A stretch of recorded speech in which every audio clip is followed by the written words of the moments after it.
Là, je vais en profiter pour faire un petit focus sur ce qu'on appelle la notion de besoin. J'ai fait une vidéo à ce sujet pour vous inviter à utiliser un autre terme que le mot besoin, car pour moi ce terme renvoie à une notion plus qu'à une expérience personnelle. Donc pour moi, on va parler plus d'énergie de vie, de fonction de vie, pour être au plus près de l'expérience. Cette expérience des fonctions de vie, de ces énergies de vie, sont le cœur de la communication non violente, et le processus nous invite à être à cet endroit-là et à être avec ces énergies de vie.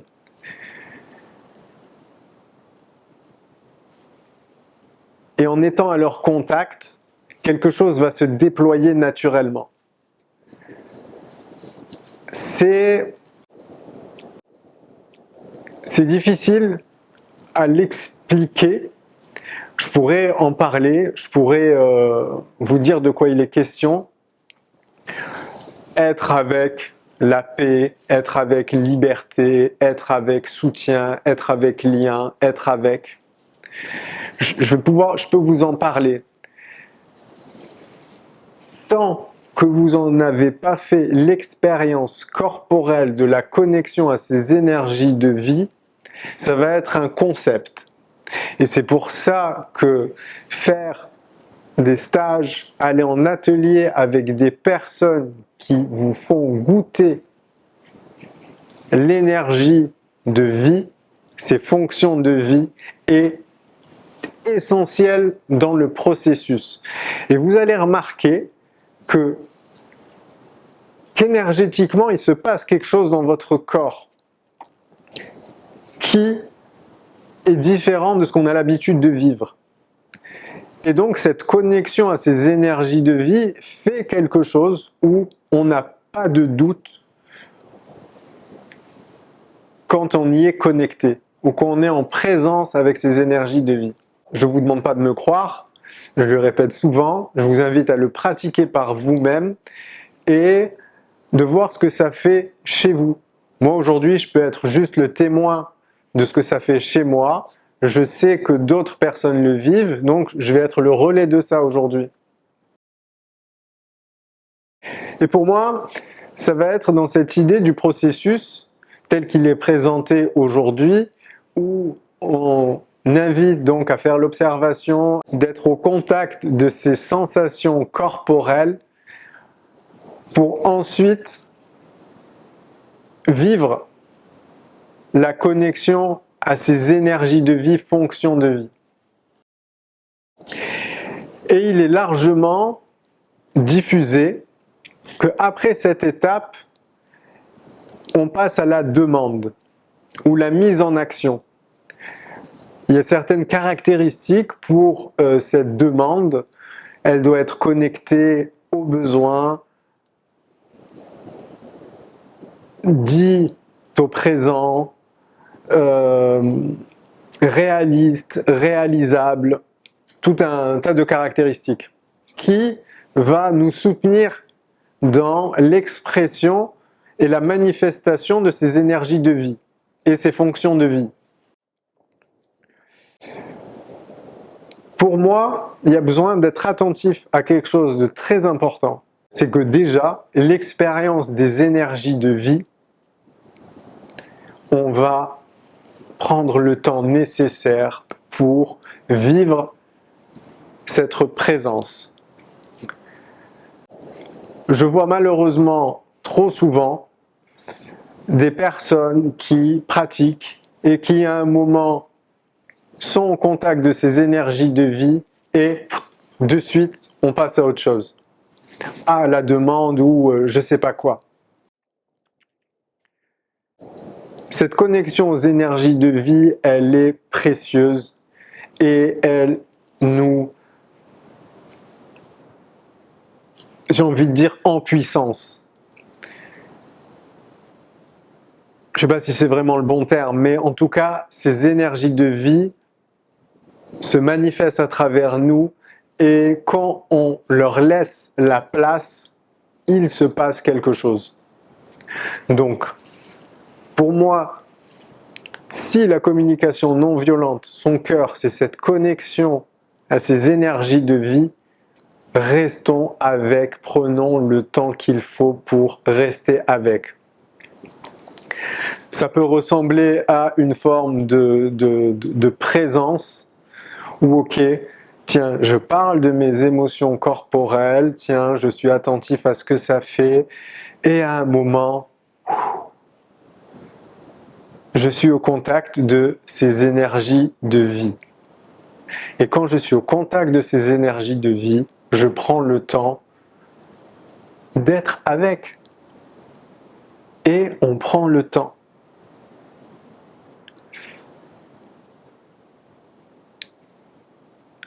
Ça serait dommage de se priver de ce qu'elles ont à nous offrir. Donc laissons-leur la possibilité de nous offrir ou de se manifester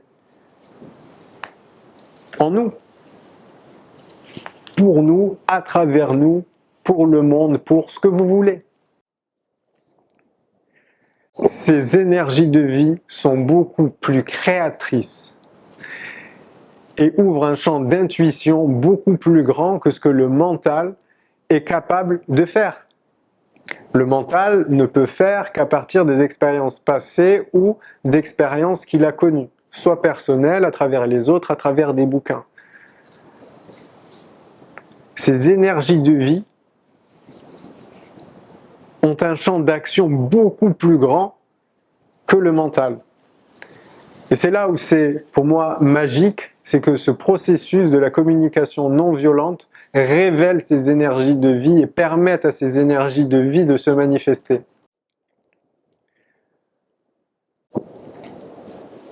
Et donc, quand on a pris suffisamment le temps pour être avec ces énergies de vie, soit il y a quelque chose qui nous est naturellement invité à faire ou suggéré à faire,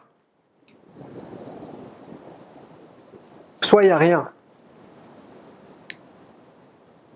S'il y a quelque chose, c'est génial, je vais pouvoir en prendre la responsabilité, me mettre en action dans quelque chose de très concret. Tiens, ben voilà, au fait, il suffit que je fasse ça. Et des fois, par expérience, on se retrouve, moi je me retrouve en écoute empathique avec une personne. Dès le départ, je me dis, mais au fait, c'est simple. Il faudrait qu'elle fasse ça, cette personne, pour changer la situation ou la vivre autrement. Mais c'est à elle de trouver elle-même, grâce à ses ressources personnelles, ce qu'elle va faire et ce qui lui correspond pleinement. Conseiller une personne, c'est bien quand elle le demande, quand on voit que ça pourrait être au service de sa vie, mais en même temps, le plus important pour soutenir l'autonomie, c'est laisser la personne trouver elle-même ses propres ressources. Et donc des fois les choses qui peuvent nous sembler évidentes ne le sont pas pour certaines personnes, et combien même elles ont ruminé avec la situation, mais pendant des jours, pendant des semaines, voire des mois, et le jour, ou le moment où il y a cette connexion à ces énergies de vie, il y a quelque chose qui se dit « Ah mais voilà en fait, je vais faire ça, mais pourquoi je n'y ai pas pensé ? Mais pourquoi je n'y ai pas pensé ?» C'est normal, on n'a pas accès au même champ de connaissances, j'ai envie de dire, intuitives, que ce que ces énergies de vie peuvent faire. Donc, voilà. S'il n'y a pas de demande, de mise en action qui émane de cette présence aux énergies de vie, on ne va pas chercher mentalement à trouver une demande ou quelque chose.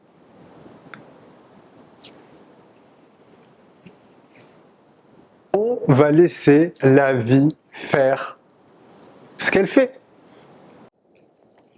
Et peut-être, dans une demi-heure, dans 2 jours, dans 3 jours, il y a une inspiration qui va venir et qui va dire, ben voilà, en fait, c'est ça. Je vais faire ça.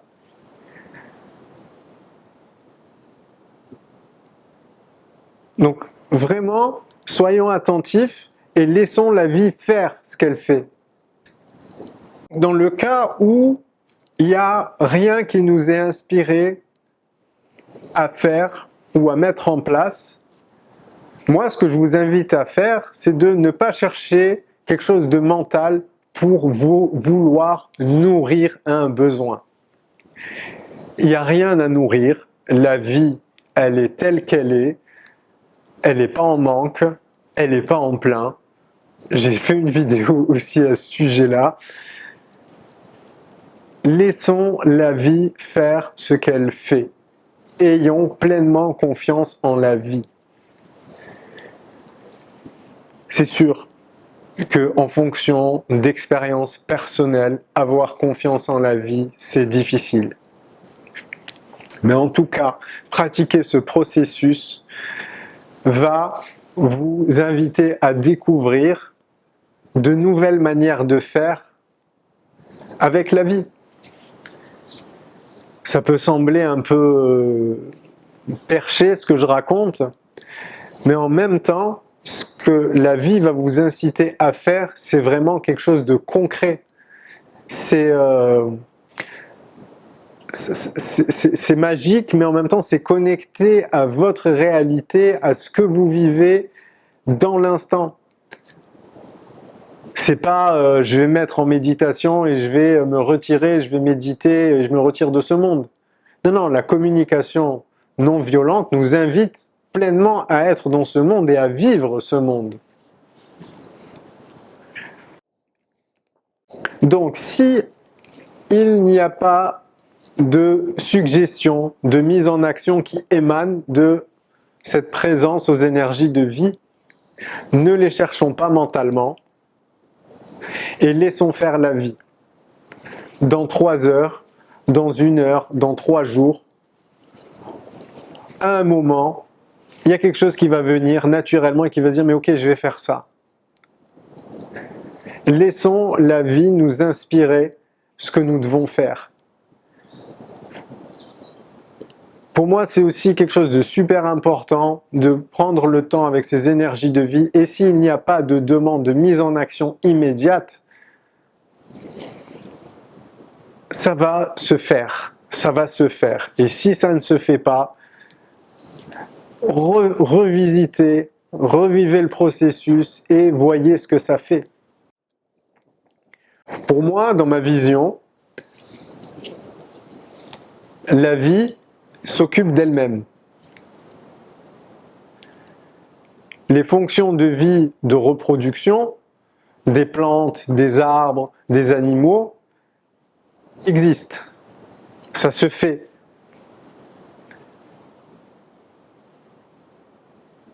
La vie se déploie. Et elle se déploie, en tout cas pour moi, pour la vie. La vie fait de la vie. Et la vie s'occupe d'elle-même. Si la vie devait dépendre des êtres humains pour continuer à se déployer,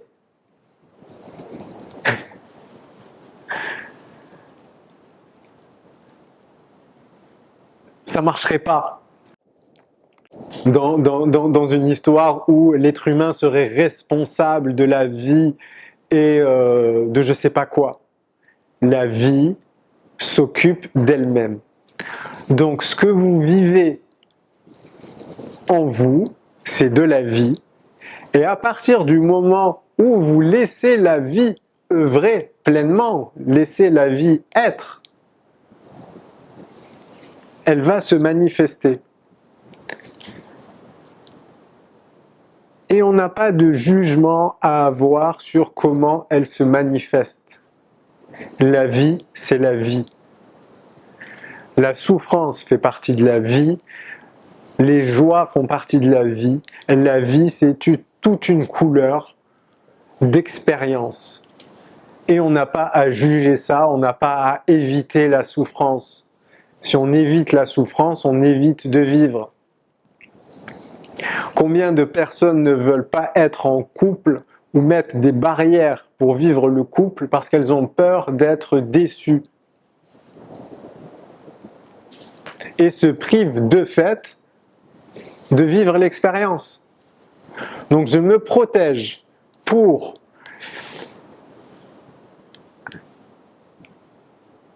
une douleur future, sauf qu'au présent, je vis de la douleur parce que je ne vis pas amour. Donc pour moi, ce message peut-être sort un peu du cadre de la CNV, mais celui où la vie s'occupe d'elle-même. Elle n'a pas besoin de nous, elle se fait, elle se fait.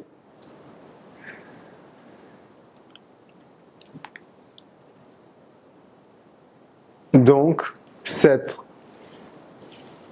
présence au besoin, pour moi, va se manifester et va se manifester à travers vous et laissons la vie faire. Je ne sais pas si j'ai été clair à ce sujet-là, parce que pour moi c'est une notion tellement centrale et tellement mystique, quand on parle de la vie, quand on parle de spiritualité, c'est pas évident. C'est souvent rattaché à des religions, c'est souvent rattaché à des pratiques de cet ordre-là, et moi je fais clairement une différence entre l'expérience spirituelle de l'expérience religieuse.